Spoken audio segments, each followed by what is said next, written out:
देखिएगा यजुर्वेद 40 में अध्याय यजुर्वेद अध्याय 40 श्लोक नंबर 1 में संस्कृत देखिए पहले, इस दास के द्वारा टीका है ये। ईसा वाच्यम इदम सर्वम किंच यत किंचत जगतायाम जगतः तेन तक्तेन भुजिता मागर्दः कस्य स्वीधनम स्वीधनम। देखो ईसा माने दुर्गा, वाच्यम सर्वव्यापक परमात्मा का, इदम माने यह, सर्वम माने सारा, जगतायाम माने सारा उस काल जगत का, इस यहाँ के जगत का स्वामी, जगत यानी सारा जगत, ईसा और इस काल के द्वारा ये सब यत माने यातना दिया जाता है, तेन माने उस, तक तेन माने त्यागे हुए। ईसा वाचम इदम सर्वम यत किंच जगतायाम जगत तेन तक्तेन भुजिथा मागर्द कश्य स्विधनम। अब देखो इस काल, इस जगतायाम, इस काल के द्वारा और इस दुर्गा के द्वारा ये सारा संसार जो इसके अंदर सताया जा रहा है, किसके, कौन सा, वास्यम तक्तेन, वास्यम माने सर्वशक्तिवान सर्वव्यापक परमात्मा के, ये देखो वास्याम सर्वव्यापक परमात्मा का, तक्तेन माने त्यागा हुआ क्योंकि उन्हें रिजेक्ट किया हुआ हमारे को, इदम माने यह, सर्वम माने सारा, जगत माने चर संसार, ईसा दुर्गा प्रकृति, वह जगतायाम माने काल परमात्मा के द्वारा सर्व प्राणी चर प्राणी मात्र बुझी था खाने वाली परंपरा से काल 1 लाख जीवों को खाता है। काल ब्रह्म सापवश 1 लाख मानव शरीरधारी प्राणियों के सूक्ष्म शरीर को काल के निवास स्थान पर तपक शिला पर गर्म करके पिंगला करके निकले मैल को खाता है तथा कर्माधार पर अन्य 84 लाख योनियों में परेशान करता है। से यत माने दुखी है, तेन माने उस, किंच माने जैसे ढाक व पलाश के पेड़ में, अर्थात फूल तो बढ़िया लागे, अर्थात ये समझो अस्थायी अक्षणिक जाने वाली कति अपनी है नहीं। कश्य माने अस्थायी जाने वाली, धन माने संपत्ति का, अर्थात ये अपनी है नहीं, धोखा दे रखा है।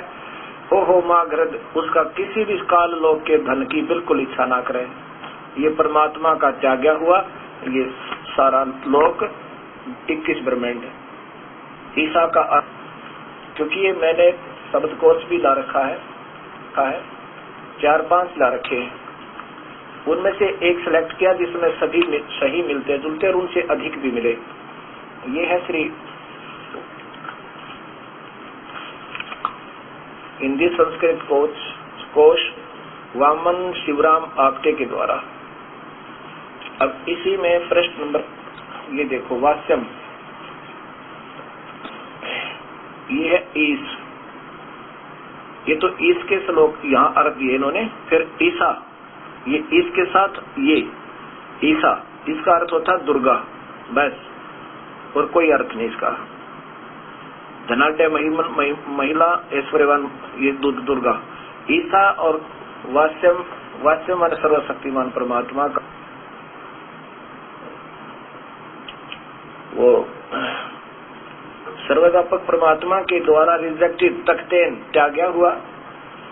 ये सारे 21 ब्रह्मांड के जितना भी सामान है और जितने भी ये जीव से ईसा दुर्गा के द्वारा, प्रकृति द्वारा और साथ में इस काल के द्वारा ये दुखी किए जा रहे हैं। और कहते हैं इस रिजेक्टेड कैसे दुखी किए जा रहे हैं, बुझीथा खाने वाली परंपरा से दुखी किए जा रहे हैं। बताइए नादान संत के समझे इस गुड रहस्य को, उसको भी परमात्मा की रजा बिना। अब इसमें ज्यादा ना बता के मैं सिर्फ इतना बताना चाहूंगा, वैसे तो आपके सामने आएगा, फिर पढ़ना जानते हैं। अब इसमें शंका समाधान चल रहा है, ये समय समय पर रह रहकर हर पॉइंट का आपको निर्णय देना पड़ेगा, तब जाके आप बात समझ में आओगी। अब इस 40वें अध्याय में ये भी लिखा है कि इस मार्ग के लिए उस पूर्ण परमात्मा का जो और भगवान है उसके मार्ग को, वो है कौन, इसी 40वें अध्याय के 8वें श्लोक में लिखा है, वो कबीर परमात्मा है। उसको किसी उस जानकार टिकाऊ ज्ञान वाले तो बुझ ले, तुम तो डगमग ज्ञान वाले हो, उसको किसी धीराणाम किसी टिकाऊ ज्ञान वाले तो पूछो जिसने पूर्ण ज्ञान है, फिर वो बताओगा। फिर ऐसे करो। ऐसे गीता जी के चौथे अध्याय का 34वां श्लोक है कि उन तत्वदर्शी संतों ने ढूंढ ले अर्जुन, और फिर जैसे वो बताओ वैसे कर, उनको दंडवत प्रणाम करे, उनको निष्कपट भाव तो सेवा करे। फिर सरलता पूर्वक प्रश्न करने से वो तत्वदर्शी संत तुझे उपदेश करेंगे, उस सत्य मार्ग परमात्मा का बताओगे। वहाँ भगवान नहीं कहता कि आजा मैं बताऊं, नहीं, उन्होंने जो बताना था वो बता दिया कि मेरा सिमरण करे तो ओम नाम ते कर ले, मैं तेरे को स्वर्ग और भास्वर्ग दे सकता हूँ, जन्म मरण नहीं मिटेगा अपना। फिर 18वें अध्याय के 62वें श्लोक में लिखा कि उस परमात्मा की शरण में जा अर्जुन, और जिससे तो फिर शाश्वत स्थान, उस अविनाशी स्थान को प्राप्त हो जाएगा, तेरा फिर मरण नहीं होगा। उनके लिए उन संतों ने ढूंढ लिया। ऐसा ही ये यजुर्वेद बता रहा है कि इसमें आप देखिए, वैसे तो बहुत अच्छा निर्णय है इसमें ऐसा भी लिखा जो ब्रह्म तक के साधना करते वो भी आत्मघाती है। आत्मा ने लिखा, लेकिन इतना समय नहीं है मैं सारा बता सकूं। तो उसके बारे में बताया है कि किसी टिकाऊ ज्ञान वाले तो पूछ ले। ये देखो अध्याय नंबर यजुर्वेद का अध्याय नंबर 40 का श्लोक नंबर ये 10 है, श्लोक नंबर 10 है। और फिर 13 में देखियो,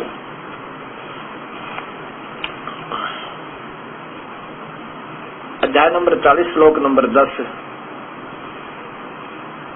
अन्यत एवं एव आहु संभावत संभावत अन्यत आहु असंभावत इति इत श्रु धीराणाम ये न तत्व विचक्षरे। क्या अर्थ बनता है कि परमात्मा के बारे में सामान्यतः निराकार अर्थात कभी न जन्मने वाला कहा कहते हैं, अनित्य दूसरे आकार में अर्थात जन्म लेकर आकार रूप में आने वाला आहु कहते हैं। ये जो धीराणाम इसके बारे में तो टिकाऊ ज्ञान वाले ही बता सकते हैं, उनसे पूछो, उनसे मिलो।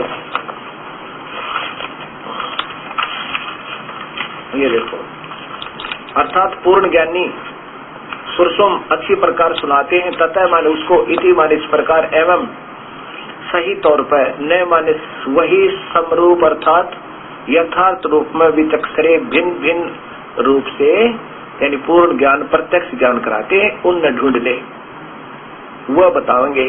अब इसी प्रकार 13वें में ये देखो, ये 13वां श्लोक है, यहाँ देखिएगा, इस 40वें अध्याय का ये 13वां श्लोक है। अन्यत्र आहु विद्याया अन्यत्र आहु अविद्या इति सुश्रुम, ये 40वें अध्याय का 13वां श्लोक है। धीराणाम ते ये न तत्व विचक्षरे, अन्यत्र मन सामान्यतः, विद्या मन अक्षर ज्ञान को विद्वान व्यक्ति ज्ञान कहते हैं, अन्य दूसरे अविद्या निरक्षर को ज्ञान आहु कहते हैं। इति इस प्रकार ने माने वास्तविकता, ये माने जो धीराणाम पूर्ण परमात्मा के पूर्ण ज्ञान को जानने वाले, टिकाऊ ज्ञान वाले, एवं माने सही प्रूफ विचक्षरे माने विस्तृत व्याख्या के साथ ज्ञान करते हैं, तथा माने उस तत्व ज्ञान को सुश्रुम अच्छी प्रकार सुन। अब वो क्या बताते हैं, इसी में देखो 8वां श्लोक, कि वो परमात्मा कबीर साहब है जिसकी सबने तलाश है। ये देखो, ये है वो अध्याय यजुर्वेद अध्याय नंबर 40 श्लोक नंबर 8। ये देखो, इस दास के द्वारा भाषा भाष्य आपको मिलेगा, इसमें परिभाषा प्रभु की। ये देखना, स प्रि आगात शुक्रम अकायम अवर्णम असनाविरम शुद्धम अपाप अबिंदम कबीर मनीषी। ये देखो, यहाँ भी लिखा है कबीर मनीषी। वो कबीर परमात्मा है जिनकी विद्वानों को हृदय से चाहने वाले व्यक्तियों की तलाश है, कबीर मनीषी परिभु, परिभु माने सर्व मनोकामना पूर्ण करने वाला, स्वयंभू स्वयं उत्पन्न होने वाला, वो कभी मां से जन्म नहीं लेता, यथा तथत्य सही अर्थों में, वास्तव में, अर्थान वास्तविकता के साथ, व्यवधाता वास्तव में जो विधाता, सबका रचने वाला, शाश्वत, अविनाशी और आभ्यम समाध है। अब देखो, स माने वह, त्रियागत माने पूर्ण रूप से अवर्णनीय, सर्वशक्तिमान पूर्ण ब्रह्म, शुक्रम माने सत अर्थात शक्तिशाली, अधिक सफाई है, ऐसनाविरम वो तेज पुंज का शरीर बनाकर आता है, ऐसनाविरम नाड़ी आदि के जोड़ से बने, अकायम 5 तत्व के शरीर सहित, वर्णम 4 वर्ण ब्राह्मण अक्षत्रिय वैश्य अक्षत्रिय शूद्र से रहित, भिन्न, शुद्धम पवित्र, अपाप निष्पाप, अविद्धम अछेद, कबीर, वो कबीर परमात्मा है। मनीषी जिसकी चाह सर्व प्राणियों को है, क्योंकि वह त्रिभु सर्व मनोकामना पूर्ण करने वाला, व्यवधाता नाना प्रकार के ब्रह्मांडों को रचने वाला, स्वयंभू स्वयं प्रगट होने वाला, यथा तथ्य जैसा कि प्रमाणित है, अर्थान माने वास्तव में शाश्वत, ये है वो वास्तव में शाश्वत अविनाशी, शाश्वत यानी अविनाशी, ईभम पूर्ण शक्ति से समृद्ध, समाभ्यम पूर्ण ब्रह्म के समान कांति युक्त, अर्थात पूर्ण परमात्मा के समान स्वभाव वाला, यानी वही पूर्ण परमात्मा, ये कबीर परमेश्वर है। ये देखो स्पष्ट है, वो कबीर परमेश्वर है, कबीर मनीषी, ये स्पष्ट लिखा कबीर है, वो कबीर परमात्मा है। ये नहीं देखा इन संतों ने। यजुर्वेद अध्याय नंबर 40 श्लोक नंबर 15, जो पहले आपने उन महापुरुषों का श्लोक सुना था, एक दास का भी सुनो। ये वही है, वायु अनिलम अमृतम अथ इदम भस्मानंतम शरीरम ओम कर्तम कर्तो समर कल्वे समर कर्तम समर। ओम नाम को कर्तो माने काम करते करते, समर माने समरण करो, कल्बे विशेष कसक के साथ, समर माने समरण करें, कर्तम माने कर्म की वास्तविकता को जानकर की भक्ति के बिना मानव जीवन विफल है, इस प्रकार समर याद करें। इदम इस प्रकार भस्मांतम मृत्यु समय में स्थूल शरीर के नष्ट होने पर, अथवा इसके बाद, वायुम अनिलम 12 प्राण सहित जीव का, शरीरम माने सूक्ष्म शरीर, अमृतम अमर हो जाता है, अर्थात लिंग शरीर बन जाता है, मुक्ति नहीं होती। शरीरम अनिलम ये वायु से 5 प्राणों से 12 प्राणों से बना हुआ, जैसे सुखदेव ऋषि का सूक्ष्म शरीर, यानी भगवान शिव की कथा सुनता है, उसमें कुछ शक्ति आ गई थी, उससे वो अमर, इतना अमर हो गया था कि वो सिद्धि आ गई, लेकिन फिर भी नाम समझना पड़े। आगे देखो 16वां देखो, इसी में ये है अग्नि, अग्नि माने परमेश्वर की अनुवाद, शूपथा सत भक्ति मार्ग पर राय माने चलने वालों की, अग्नि माने सर्वशक्तिमान परमेश्वर, परमेश्वर सर्व ऊर्जा स्रोत परमेश्वर ने माने रक्षा करता है, जो विधिवत साधना करते हैं, जैसे ध्रुव ने भी की, प्रहलाद ने भी की, ओम के मतलब वेदों के आधार पर की, फिर भी उसका रक्षक कबीर परमेश्वर ही होता है। देव माने परमात्मा के, विश्वानी माने समस्त, यूनानी माने प्रत्यक्ष ज्ञान को जानने वाले पूर्ण ज्ञानी। अब आगे है कि उस पूर्ण परमात्मा देवा पूर्ण परमात्मा के, विश्वानी माने समस्त, यूनानी माने प्रत्यक्ष ज्ञान को जानने वाले विद्वान पूर्ण ज्ञानी, ये माने जो, ते माने वे, असमान माने हमसे से उक्तम माने कहते हैं। उस पूर्ण परमात्मा को जो ज्ञान हमें सही बताओगे, यह विधि वास्तविक पूजा, यह विधि वास्तविक पूजा का मार्ग, भूष्ठा अत्यंत नम विनम्र भाव से, विधेय माने पूजा करने से, अस्मत माने हम जीवों के, एन माने अपराध पाप कर्म, जोरनाम हवन कुंड की उस आहुति के दिए जल घी, जैसे घी जल जाता है, समाप्त हो जाते हैं, दुर्नाम माने विनाश हो जाते हैं। अब कितना स्पष्ट किया है, अब कितना स्पष्ट कर दिया इसमें 40वें अध्याय का 16वां श्लोक के सत भक्ति मार्ग पर चलने वालों की सर्व ऊर्जा स्रोत परमेश्वर रक्षा करता है। ओम नाम का जाप वेदों अनुसार भी अगर कोई साधना करता है और मर्यादा में चलता, पूर्ण परमात्मा की भक्ति करता, उनकी भी जितने कर्म आधार पर जो रक्षा बनती है वो कबीर परमेश्वर ही करता है। क्योंकि गीता जी के 15वें अध्याय के 16-17 श्लोक में स्पष्ट है कि उत्तम पुरुष है तो अन्य है, वही परमात्मा कहलाता, वास्तव भगवान तो कोई और है, और वही तीनों लोकों में प्रवेश करके सबका धारण पोषण करता है। वही अविनाशी परमात्मा कर्म आधार पर हर जीव को सुख और उसका दुख दिलाता है।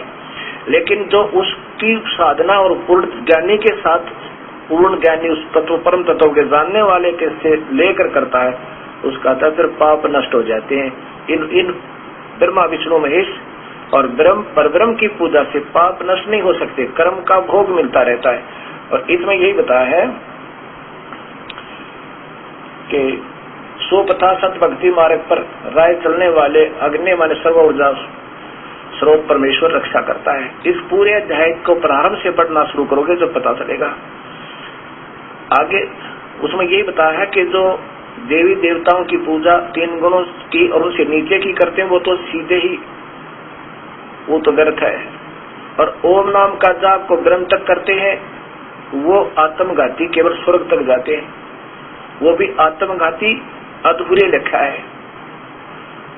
और फिर आगे बताया कि जो सतमार्ग को बताने वाले संत हैं वो बताओगे उस पूर्ण परमात्मा के बारे में, ऐसे जो करता है।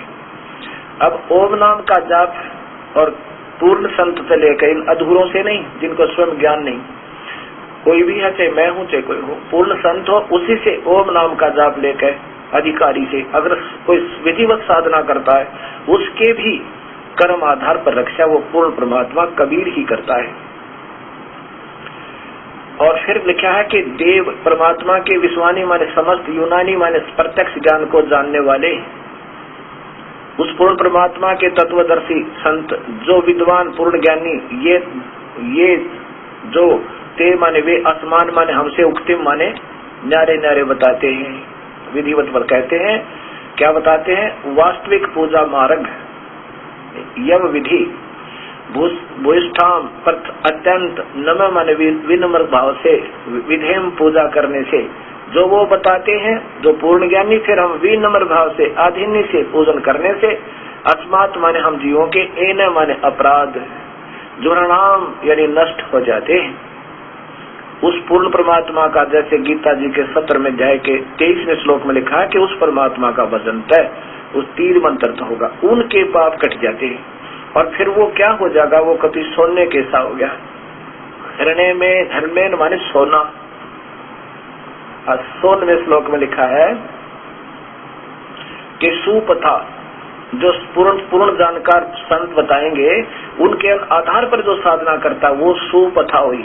पथ माने वे ऑफ वर्शिप, पूजा की विधि, ढंग की, वास्तविक सुपथा, वास्तविक सत भक्ति मार्ग पर राय माने चलने वालों की, अग्नि माने सर्व ऊर्जा स्रोत रक्षा करता है। तो हो गया उनके कर्म, उनके सब पाप कर्म कट गए। अब उनको जो जिनके पाप कर्म कट गए, अब क्योंकि दोनों ही ब्रह्म और पूर्ण ब्रह्म की भक्ति का इसमें निर्णायक ज्ञान दिया गया पूरा का पूरा। ये 40वें अध्याय यजुर्वेद का 40वां अध्याय अंतिम अध्याय है और इसमें सारे के सारे यजुर्वेद का सार दे दिया। इसमें बता दिया कि ऊपर के जो विधिवत साधक, वैसे तो दोनों की वो परमात्मा रक्षा करता है और उनको दोनों को ही उनके कर्म आधार पर को स्वर्ग जाने वाले को स्वर्ग चला जाता है, और उसकी जो विधिवत साधना करता है उस पूर्ण ज्ञानी पे समझ गए और सत भक्ति करता है, वो फिर उसके पाप कट जाते उस 3 मंत्र के जाप करने वाले के। फिर वो क्या हो गया? सोने के सा, यानी मैल रहित, खोट रहित जो सोना होता है, तो पाप रहित वो भक्त आत्मा। हिरणमेन पात्रेन सतस्य अभितम मुखम, ये असौ आदित्य पुरुष है, असौ अहम ओहम खम ब्रह्म। इसका क्या अर्थ बना है कि ऊपर के श्लोक में जो सोने के सा शुद्ध आत्मा होगी, और वो हो गया फिर पात्रेन, वो पात्र हो गया सतलोक जान का, वो योग्य हो गया, उसके सारे पाप कट गए। सीधा सा अर्थ बनता है। अरिन महापुरुषों ने ऊर्जम पुर्जम ज्ञान को स्थानीय घटम छटम करके और सारा बिगाड़ दिया। अब देखो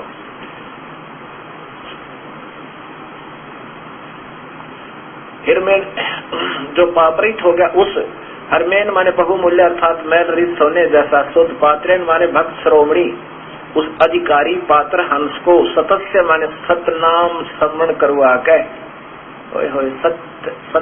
सतस्य उस सत्य नाम के, 3 नाम से सार नाम बनता है, उस वास्तविक नाम से स्मरण करवा के, ये माने जो आदित्य माने वह सूर्य की तरह अधिक तेजों में, यानी सब, क्योंकि यहाँ की तुलना तेज की सूर्य से की जाती है और इससे बड़ा कोई यहाँ स्रोत नहीं प्रकाश का। उस आदित्य का अर्थ सूर्य भी होता है और सूर्य का अर्थ ब्रह्मा, ब्रह्मा का अर्थ सृष्टि रचनहार वो कबीर है, ऐसे बनता है।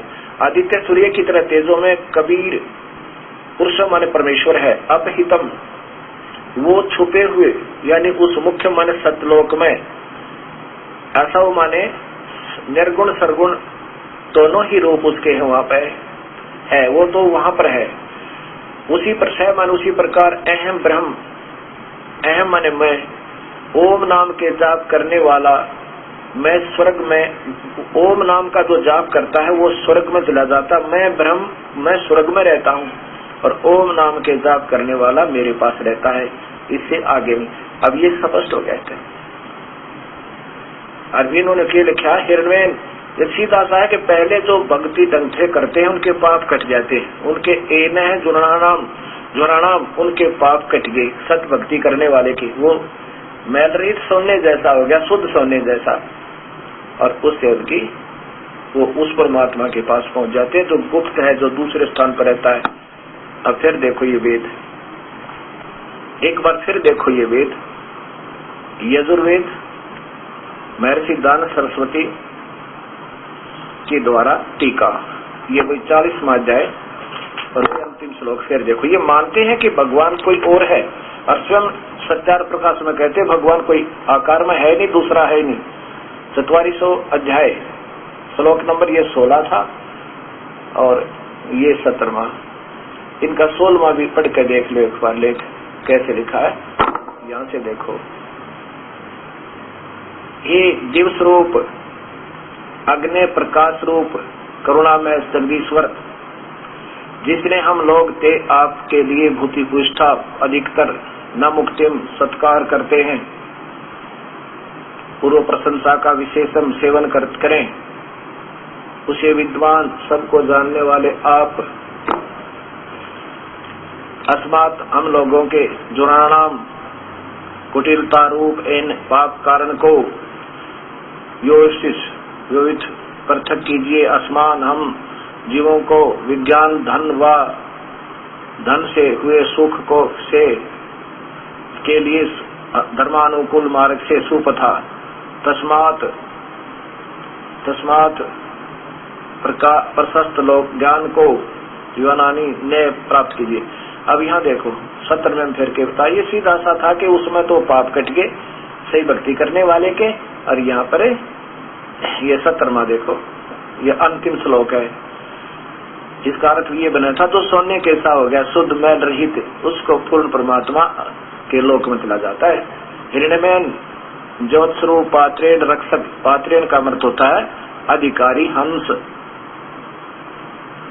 इसने मुझ से पात्रेण रक्षक मुझ से अविनाशी कारण के अपहितम आच्छादित मुखम, मुख के तुल्य प्राण सूर्य, यहाँ देखना है प्रकाशित अंग किया जाता है। यह जो असो माने वह आदित्य प्राण व सूर्य मंडल में, पुरुष है माने पूर्ण परमात्मा है, यानी कोई और भगवान है उस ब्रह्म तन्यारा।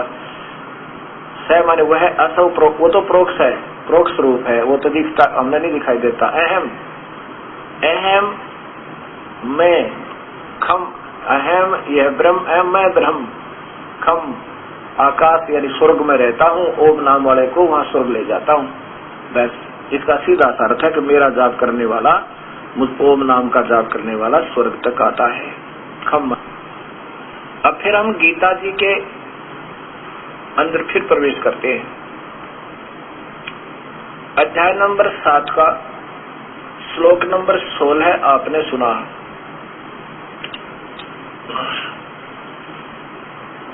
उसमें बताया कि जो 4 प्रकार के भक्त मुझे भजते हैं और जो ज्ञानी हैं वो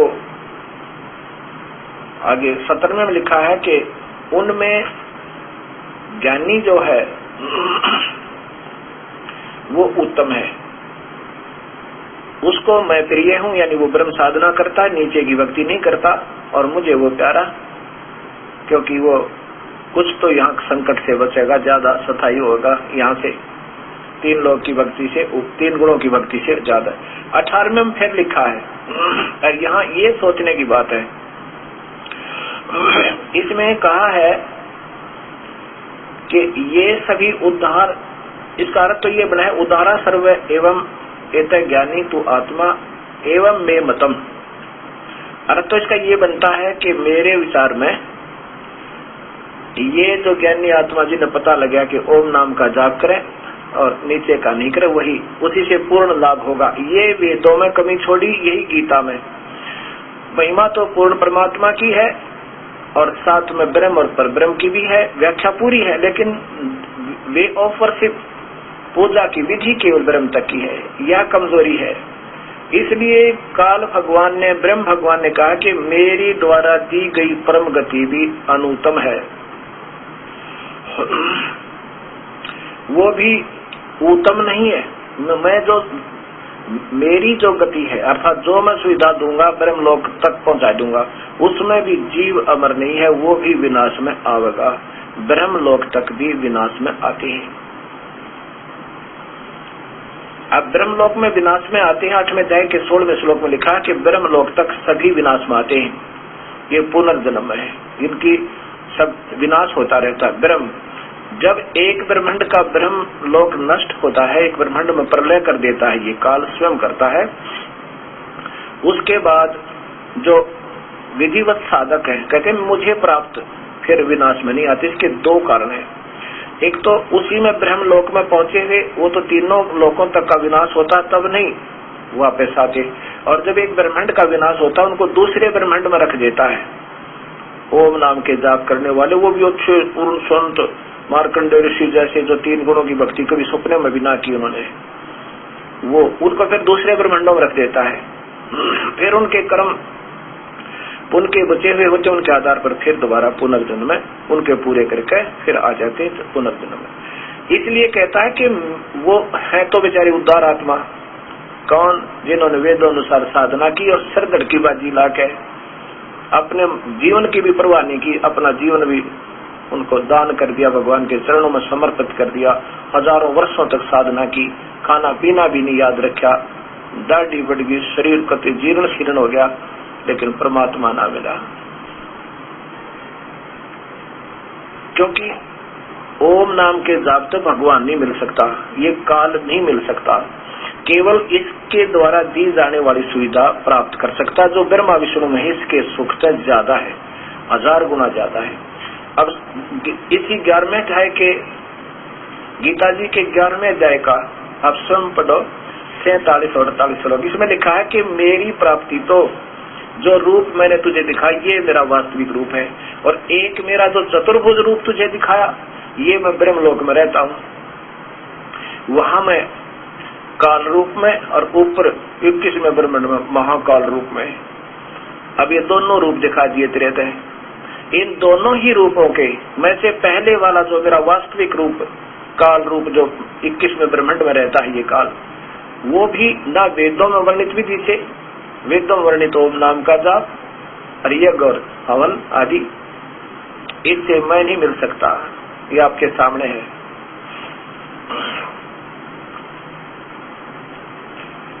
अब यही गीता जी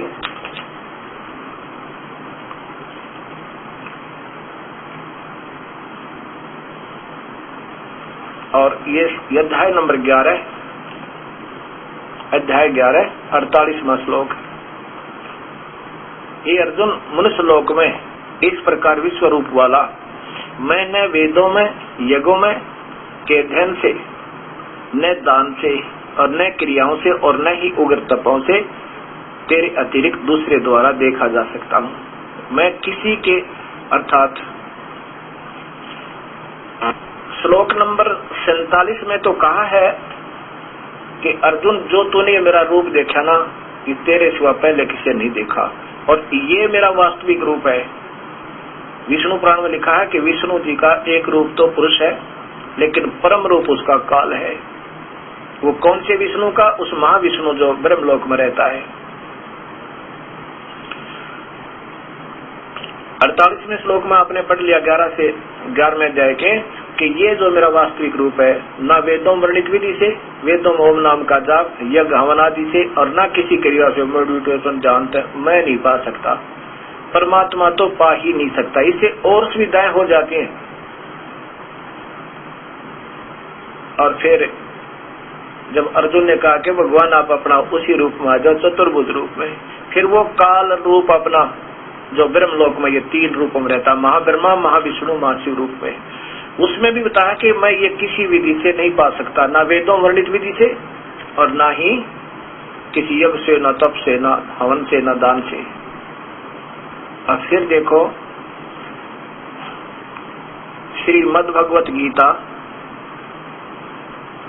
आचार्य सुधांशु जी महाराज के द्वारा टीका, ये स्वयं टीका करें अपनी कलम से गीता जी का अध्याय नंबर 11 का और श्लोक नंबर 48 47। ये तो इसमें है कि तेरे सिवा किसी के द्वारा नहीं देखा जा सकता। अब देखो 48 में है, एक कुरुश्रेष्ठ अर्जुन, इस मनुष्य लोक में तेरे सिवा अन्य किसी भी व्यक्ति द्वारा मैंने तो वेदों के द्वारा, न यज्ञों द्वारा, न दान द्वारा, न कर्मकांड की क्रियाओं द्वारा, और न कठोर तपस्या द्वारा, ये देखो ही इस रूप में देखा जा सकता। अर्थात परमात्मा तो किसी रूप में भी नहीं देखा जा सकता इन साधनाओं से, जो वेदों में वर्णित कठिन तपस्याओं, कठोर साधनाओं से कभी नहीं देखा जा सकता, कर्म कांड से, दान से, यज्ञ से, इससे तो केवल सुविधाएं मिलती है। अब देखो स्वयं ये आप ही अपनी जीवनी में क्या लिखते हैं। इन्हीं महात्मा आदरणीय सुधांशु जी द्वारा स्वर्ग की लहरें एक पुस्तक है, इसको देखें। श्री सुधांशु जी, नीचे लिखा है इनका शुभ नाम, और इसी के बैक में इनका जीवन की संक्षिप्त झलक, ज्यादा ना देखकर यहाँ देखो। पहले से 7 वर्ष की आयु में स्वयं भगवान में कुछ साधना करने लगे, गीत गात गाने, क्योंकि ये पुण्यात्मा थी पिछले जन्मों की, लेकिन टकरा की गलत गुरुओं का। देखो यहाँ 10 वर्ष की आयु में हठ योगी विरजानंद विजेंद्र मुनि का साथ हठ योगी। फिर देखो हठ योगी यानी कठिन साधना करवाने वाला हठ योगी का साथ ध्यान साधना की कठिन की प्रक्रियाएं, मालिक से भी घबराए नहीं। ये देखो बाल यश सपाल साधना पथ के अडिग पथिक बनकर अंतर शक्तियों को जागृत करने की किया। गुरुकुल पद्धति के शिक्षा प्राप्त की और महाविद्यालय से 2 विषयों के में MA किया। और फिर 22 वर्ष की आयु में हरिद्वार में दर्शनार्थ कहाँ गए, नंद किशोर जी का साथ और बनखंडी साधु प्रकाशानंद से ज्ञान ध्यान सीखने का अवसर मिला। अब ये थी तो पुण्यात्मा। अब देखो अब ये आदरणीय सुधांशु जी को तड़प थी प्रभु की, ये प्यारी आत्मा थी उस परमेश्वर की, पिछले जन्म जन्म की भक्ति की हुई। अब ये टकरा गई उन अठयोगियों का। अब हर इंसान भ्रम रहा है, भटक रहा है, तो रहा है भगवान को सच कहीं मिल जावे। अब जो उसको जो समय होता है उस तड़प का, उस समय उसको गलत साधक मिल गए, तो वो बेचारी क्या करे आत्मा, उसी को सत्य मानकर फिर उस पर आरूढ़ होगी, तन मन धन तो लग गए। अब ये डलेट हो रहे हैं। गीता स्वयं अपने कर कमलों से लिख रहे हैं कि कठिन तपस्याओं से मैं नहीं मिलूं, फिर ये कठिन तप क्यों कर रहे हैं। प्रभु तो मिल ही नहीं सकता। वो कैसे मिलता आगे बताया है कि अनन्य भाव है। अनन्य क्यों करे, किसी देवी देवता की पूजा ना करे, वो भी मेरे चतुर्भुज रूप को केवल दूर से देख सकता है। जैसे ब्रह्मा विष्णु महेश पर कृपा की और तीनों को इस विमान में बैठाया, देवी भागवत महापुराण 3रा स्कंद पढ़ना, और दूर से दर्शन किए महाब्रह्मा, महाविष्णु, महाशिव रूप में एक ब्रह्मा और देखा, एक विष्णु और देखा, एक शिव और देखा। बस इतनी कृपा कर सकता हूँ, वो भी जो मैं चाहूं तो कृपा करके, अन्यथा भगवान प्राप्ति तो है ही नहीं। वास्तविक रूप तो मेरा कोई देख ही नहीं सकता और जन्म मरण मिट नहीं सकता। इसलिए अब यहाँ कबीर साहब कहते हैं, कहे कुछ और करे कुछ, वो कैसे राम न पावे। अब गीता जी के 7वें अध्याय का 18वां श्लोक सुलझाने के लिए ये सारे प्रमाण देने पड़ रहे हैं। उन महापुरुषों ने, चुनक ऋषि जैसे महापुरुष ने, कपिल मुनि देव जैसे ऋषि जी ने परमात्मा के लिए ओम नाम के जाप का ध्यान भी किया, ओम नाम का जाप किया, कठिन तक कठिन शरीर भी की परवाने की साधना की, लेकिन प्रभु नहीं पाया। तो पा ही नहीं सकता, स्पष्ट लिखा ओम नाम के जाप का, क्योंकि वेदों में वर्णित है। परमात्मा तो प्राप्ति हो ही नहीं सकती। इनमें वो तोप बन गए एटम बम। एक समय चुनक ऋषि अपनी साधना कर रहे थे और उन हजारों वर्ष हो गए बैठे न ओम नाम के जापते, वेदों के उत्कृष्ट ज्ञाता थे, ऋषिश्वर थे। एक मानधाता चक्रवर्ती नाम का एक राजा था। उसने अपना एक घोड़ा छोड़ दिया, उसके गले में पट्टी बांध दी, उस पर लिख दिया कि जो मेरे घोड़े को पकड़ेगा उसको मेरे साथ युद्ध करना होगा। राजा के पास 72 सोनी सेना है, उसमें विवरण दे दिया। ये चक्रवर्ती माने और ऑल कंट्रोलर और ऑल मतलब सारे पृथ्वी पर का पूरा राजा। तो वो ये देखते रहते हैं किसी छोटे राजाओं की, नवाबों की कोई हिम्मत तो नहीं बन गई मेरे साथ बगावत करने की। इसलिए काफी सैनिक घोड़ों पर, एक घोड़ा खाली, उसके गले में पट्टी बांध दी, एक साइन बोर्ड लटका दिया। वो घोड़ा कहां से गुजरा? जहां पर चुनक ऋषि अपनी साधना कर रहे थे, और जीर्ण शीर्ण शरीर हो चुका था। जब वो चले गए, राजा ने सोचा, उस ऋषि ने सोचा था कि इस एक घोड़े पर व्यक्ति क्यों नहीं बैठा, बाकी सभी घोड़ों पर सैनिक है। जब वो जाके वापस आ लिए, फिर उधर से गुजरे, उधर से आए तो ऋषि ने पूछा कि वही सोचा कि वही आ रहे हैं, अब पूछूंगा इनसे इस घोड़े पर क्यों नहीं बैठा कोई। तब एक सैनिक से पूछा कि इस घोड़े पर कोई क्यों नहीं बैठा, कोई इस पर सवार क्यों नहीं है, क्या कारण है? सैनिक ने बताया कि ये हमारे राजा, चक्रवर्ती राजा मानधाता जी का घोड़ा है। उन्होंने एक अश्वमेध यज्ञ की है और उसमें ये सब पृथ्वी पर घुमाना था, घुमा जाए, और जो इस घोड़े को पकड़ लेता उसको राजा के साथ युद्ध करना होता। तो ऋषि ने पूछा, चुनक ऋषि ने, क्या किसी ने नहीं पकड़ा? दूसरा सैनिक कहने लगा, कौन पकड़ सकता है किसकी मां ने दूध पिलाया है, जिसके हमारे राजा के पास 72 सोनी सेना है। अब बताओ, वो विद्वान पुरुष, वेदों के उत्कृष्ट ज्ञाता भी उस काल में डगमग कर दी, वहां से रिमोट कर दिया, दबा दिया। ऋषि के मन में ऐसी प्रेरणा बढ़ दी, कहने लगा यदि कोई पकड़ ले तो कि है किसी में दम। ऋषि बोला कि यदि कोई पकड़ ले तो, सैनिक बोले किसमें दम है, हमारे राजा के घोड़े को पकड़ दे, उसकी सामत आई है क्या? ऋषि बोला भी मैंने पकड़ लिया और बांध दो इस मेरे वृक्ष के नीचे, मेरी कुटिया दो रहे। तो सैनिक बोले, अरे कंगाल, दाने तो तेरे पास खाने को नहीं, और युद्ध तूने ओट लिया, लड़ाई मोल ले ली मानधाता चक्रवर्ती राजा के साथ, जिसकी 72 सोनी सेना है। ओ कंगाल, क्यों तेरी सहमत आई है?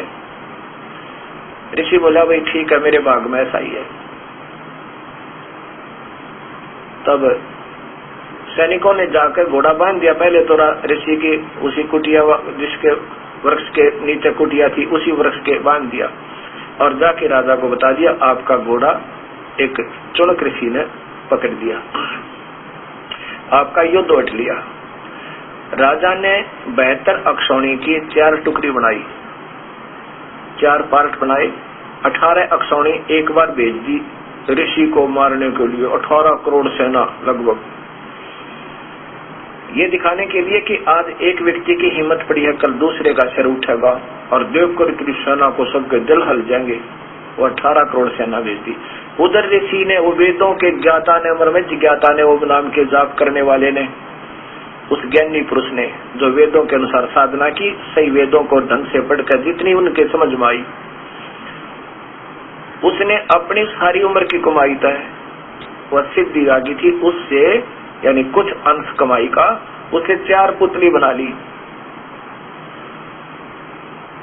4 परमाणु बम बना दिए, एक छोड़ दिया, 18 अक्षौणी का विनाश कर दिया। अर्थात 4 पुतलियों से और 4 परमाणु बम्बों से 72 अक्षौणी सेना का विनाश कर दिया। अब यहाँ बताया है, गरीबदास जी कहते 72 अक्षौणी खा गए वो चुनक ऋषि सुअर एक, दे धारे जोरा फिर ये सभी काल के बेख।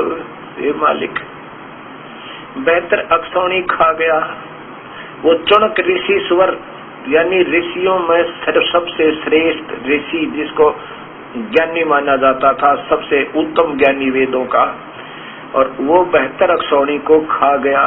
बता, उस ऋषि के क्या सिर में दर्द हुआ था? राजाओं के काम राजा तक सीमित होते हैं, ऋषियों के काम ये पंगे पान के थोड़े होते हैं। लेकिन वो काल वहां रिमोट लिए बैठा, वो टिकने नहीं देता इनमें। अब गरीबदास जी कबीर परमात्मा की प्यारी आत्मा जान के सारे काल के जाल को बता रहे हैं कि 72 अक्षौणी खा गया वो चुनक ऋषि सुअर एक, दे धारे जोरा फिर ये सभी काल के बेख। ये मालिक है बंदी छोड़, ये दे धारे यानी शरीर में जिंदा मौत आने, ये ऋषि सिद्धियों से युक्त हो जाते हैं, प्रभु नहीं मिलता। और 72 अक्षौणी का विनाश कर दिया। अब चाहे कोई गोली तो मार दे और चाहे कोई सिद्धि तो मार दे, हत्या तो होगी। अब जितने उसने पुण्य किए थे, ओम नाम के जाप तो हजारों वर्ष साधना की, उसके आधार पर स्वर्ग भी मिलेगा, महास्वर्ग मिलेगा।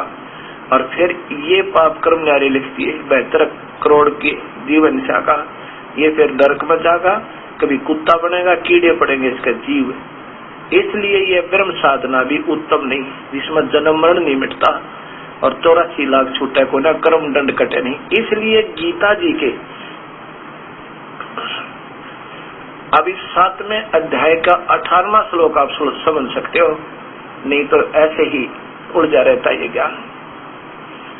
एक श्लोक को ढंग से सुलझाने के लिए इतना विवरण दिया जाएगा। अब फिर देखिए वही पवित्र गीता जी,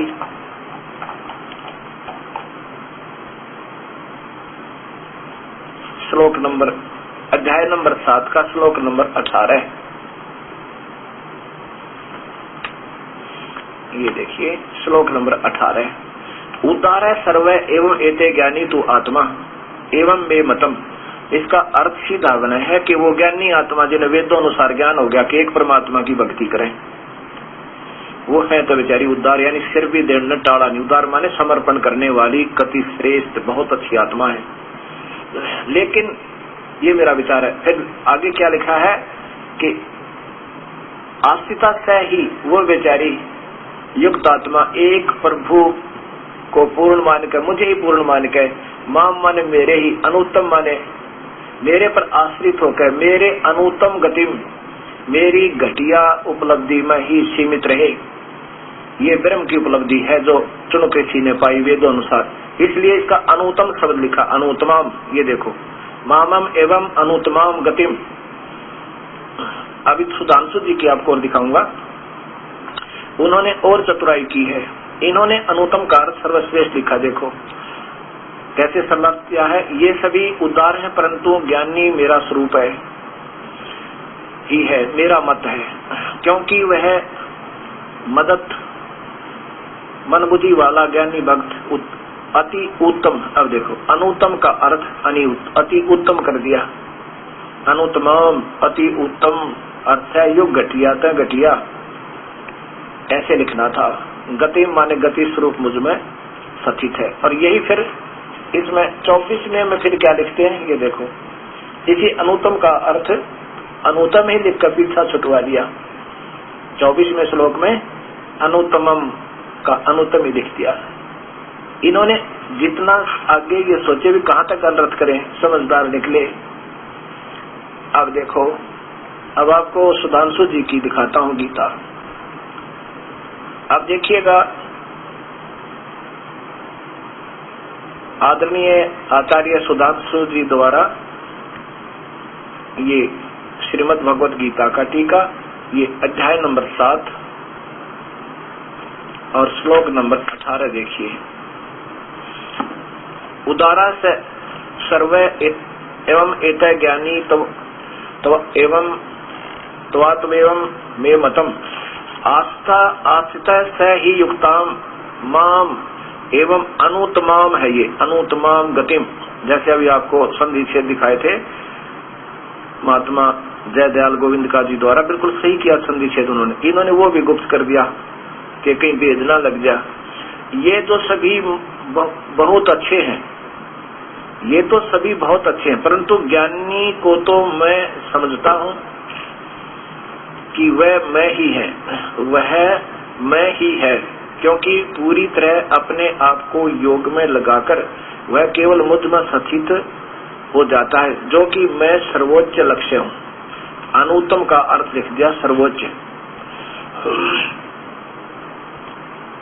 अब बताओ, अनुत्तम का अर्थ सर्वोच्च कति गोल कर दिया कि कोई नो भी ना समझ पाया अनुत्तम का मैंने क्या किया। अब फिर अब देखो 24 में 23 और ये 24, ये देखो, इसमें फिर लिख दिया कि जो बुद्धिमान लोग हैं, जो मेरे अपरिवर्तनशील और सर्वोच्च उच्चतर, इस अनुत्तम का यहाँ पर फिर सर्वोच्च उच्चतर भाव, ये अनुत्तम भाव होना चाहिए था। अनुत्तम का उच्चतर को नहीं जानते, वह मुझे जो कि अव्यक्त हूँ व्यक्त हुआ मानते हैं। देखो, अव्यक्त हूँ कि मैं निराकार हूँ, मुझे कृष्ण मान रहे हैं व्यक्त रूप में, क्योंकि कृष्ण तो सामने था, वो कह नहीं सकते कृष्ण जी कि मैं निराकार हूँ। अब ये 7वें के 24 में कितनी समझदारी की है इन्होंने, अनुत्तम का अर्थ उच्चतर कर दिया। ये उत्तम का अर्थ होता है उच्चतर, डिक्शनरी खोल के देखना आप। उत्तम का अर्थ है उच्चतर, उत्तम, श्रेष्ठ, और उसमें से यूं छांट लिया कि कोई देखे ना सके, गोल गोल कर दिया। अब यहाँ देखो, ये कह रहा है कि मैं अव्यक्त हूँ और मुझे अव्यक्त व्यक्त हुआ मानते, अर्थात कृष्ण रूप में मान रहे हैं, मैं कृष्ण नहीं हूँ। कौन कह रहा है? काल भगवान कह रहा है।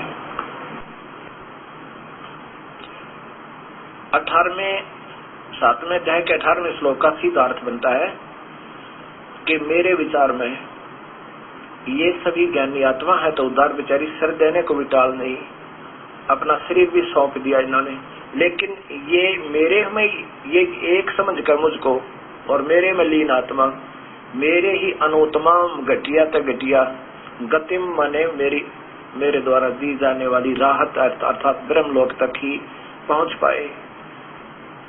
ये बेचारे न्यो व्रत रहे। अब आगे इसका भेद देते हैं कि सीधा अर्थ बनता है 7वें अध्याय का फिर 19वां श्लोक देखिए, उसमें अर्थ है कि बहुनाम जन्मानाम अंते ज्ञानवान माम प्रपद्यते, मेरी भी भक्ति बहुत ही जन्म जन्मांतर के शुभ कर्मों के संग्रह हो जाने पर पुण्यात्मा ब्रह्म तक की साधना करते हैं। और वासुदेव सर्वमिति स महात्मा सुदुर्लभ। वासुदेव का अर्थ सर्वव्यापक परमात्मा। आप देखो, ब्रह्मा विष्णु महेश को श्री कृष्ण जी को वासुदेव कहते हैं। वासुदेव तो इनके पूज्य पिताजी का नाम था, और वेदों में वासुदेव कबीर परमात्मा को कहा है, सर्वव्यापक। अब ब्रह्मा विष्णु महेश 3 गुण है, रजगुण ब्रह्मा, सतगुण विष्णु, तमगुण शिव जी। और ये केवल एक ब्रह्मांड में विभागीय प्रभु है, अपने विभाग में ही व्यापक है। जैसे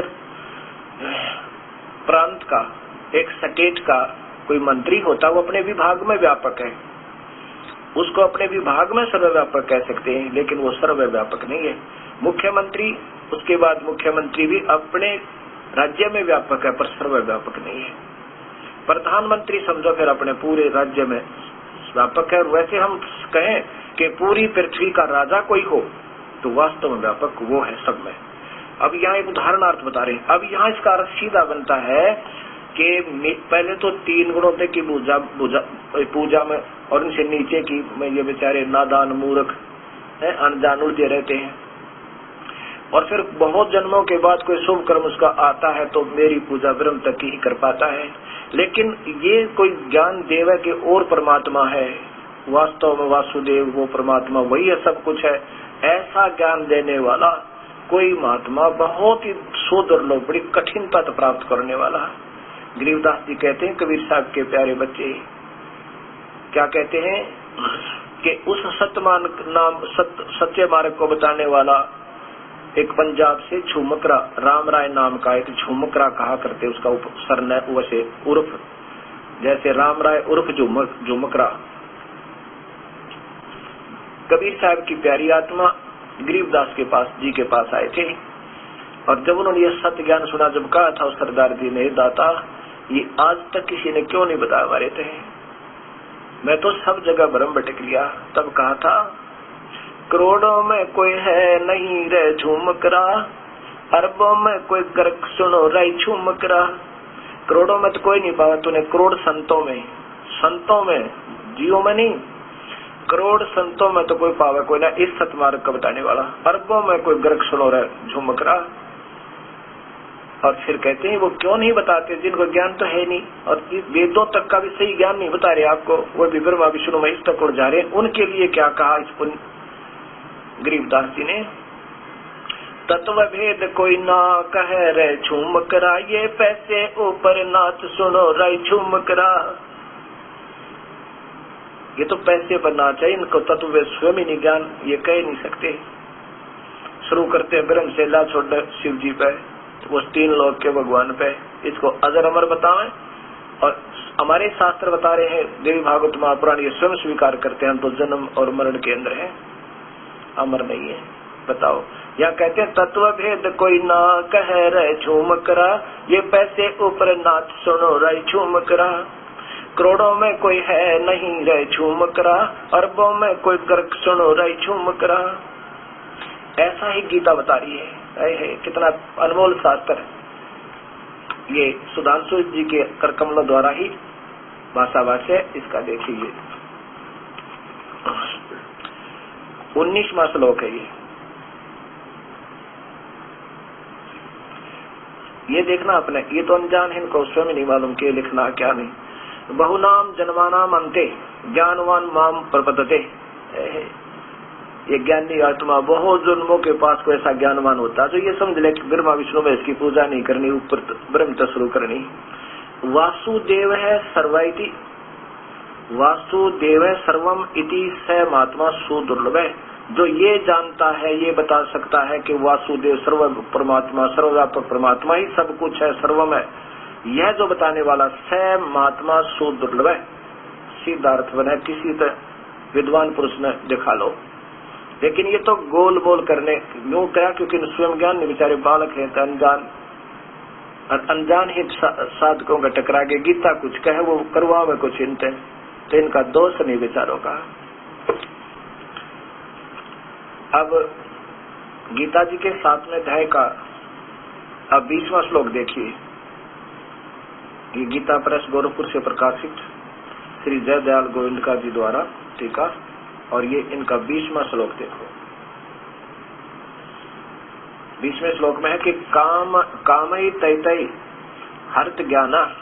देखो हर्त ज्ञाना, अब ये कहां से प्रारंभ है कि जिनका ज्ञान हरा जा चुका है, किसके साथ, ये त्रिगुणमयी माया द्वारा। ये 15वां श्लोक से यहाँ से फिर आगे चल पड़ा, अपनी सारी कहानी बता के भगवान कि ये यहाँ से है। ये देखो अपहर्त ज्ञाना, कि वह माया के द्वारा जिनका ज्ञान हरा जा चुका, 3 गुणी माया, रजगुण ब्रह्मा, सतगुण विष्णु, तम गुण शिव जी द्वारा, और उनसे नीचे के देवताओं के द्वारा, तो वो दुष्कृत करने वाले, राक्षस स्वभाव के धारण करने वाले नीच व्यक्ति मुझे नहीं बचते। अब आगे, अब बीच में उसी का श्लोक, ये देखिए बीच में, ये बीच में देखिएगा, कामई। अब वहां आगे फिर वहीं से शुरू हो गया। आपने तो बता दिया उन्होंने, मेरी पूजा भी घनी अच्छी नहीं है, लेकिन उन अन्य देवता को पूजने वाले तो जमाए निर्भाग, उनका कितने ठिकाना को जा। ये सबस लिखा है अन्य देवता, ये इसका बिल्कुल साफ साफ लिखा है इन्होंने, कामय तय अर्थ ज्ञाना।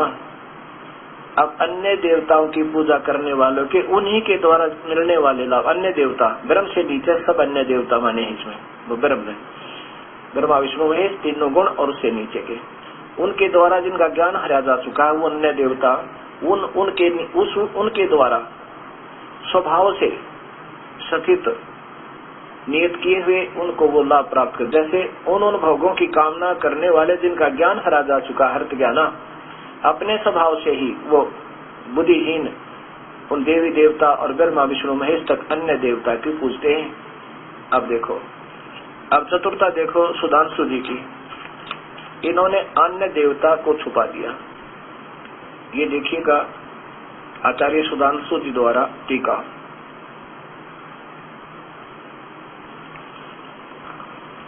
ये 20 नंबर श्लोक देखो,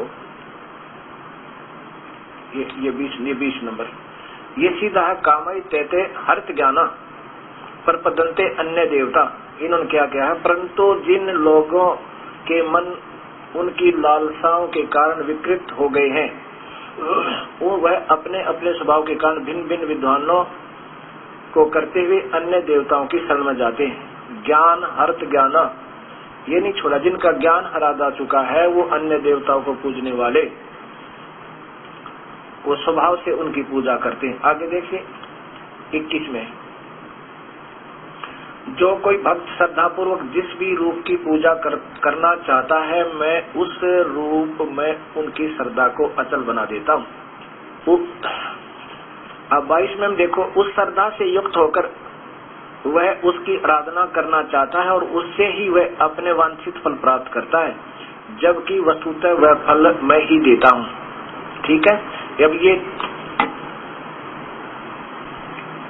अब ये ब्रह्म काल क्षर पुरुष कह रहा है कि जो कोई जिसी भी श्रद्धा से और जिस देवता को पूज रहा है, ब्रह्मा पूजो विष्णु चाहे शिव जी, उनके योग्य उनकी भक्ति से जो लाभ होना है वो भी मैं ही देता हूँ। अर्थात मैंने उन देवताओं को छोटी मोटी राहत दे रखी है, जैसे मुख्यमंत्री कहे कि इन नीचे के कर्मचारियों को, इनको अधिकारियों को मैंने ही कुछ पावर दे रखी, पर वो पूर्ण लाभ नहीं दे सकते आपको। एक विभागीय मंत्री से पूर्ण लाभ जीव नहीं प्राप्त कर सकता। मुख्यमंत्री कहता है कि मूर्खों मेरे पास आ जाओ, मैं तुम्हें पूरा लाभ दूं। और ठीक है, तुम जिसके उसमें पूज रहे हो, जिसका शरण लिए हुए किसी मंत्री का, अर्थात इन देवताओं का, तो उनको भी मैंने ही कुछ शक्ति दे रखी, उसका अक्षणिक लाभ है, लेकिन मूर्खों की पूजा है ये 22वां श्लोक बताओगा। उनकी वो मैं ही देता हूँ और मैं ही उनको वहीं उनकी बुद्धि स्थिर रखता, कुएं पढ़ो ना मानते था। अब देखो 23वां श्लोक स्पष्ट करता है, इसमें स्पष्ट लिखा है कि परंतु ये अपने कलमों से, क्योंकि संस्कृत स्पष्ट है, ये देखो ये सुधांशु जी, अब 23 में देखिएगा, लेकिन उन अल्प बुद्धि वालों का वो ब्रह्म स्वयं ही कह रहा है, परंतु उन अल्प बुद्धि वाले लोगों द्वारा प्राप्त किए जाने वाला फल अस्थायी होता है। देवताओं को पूजने वाले लोग देवताओं को प्राप्त होते, किंतु मेरा भक्त मेरे पास पहुंचता है। अब पहुंचता कहाँ है? महास्वर्ग में बस।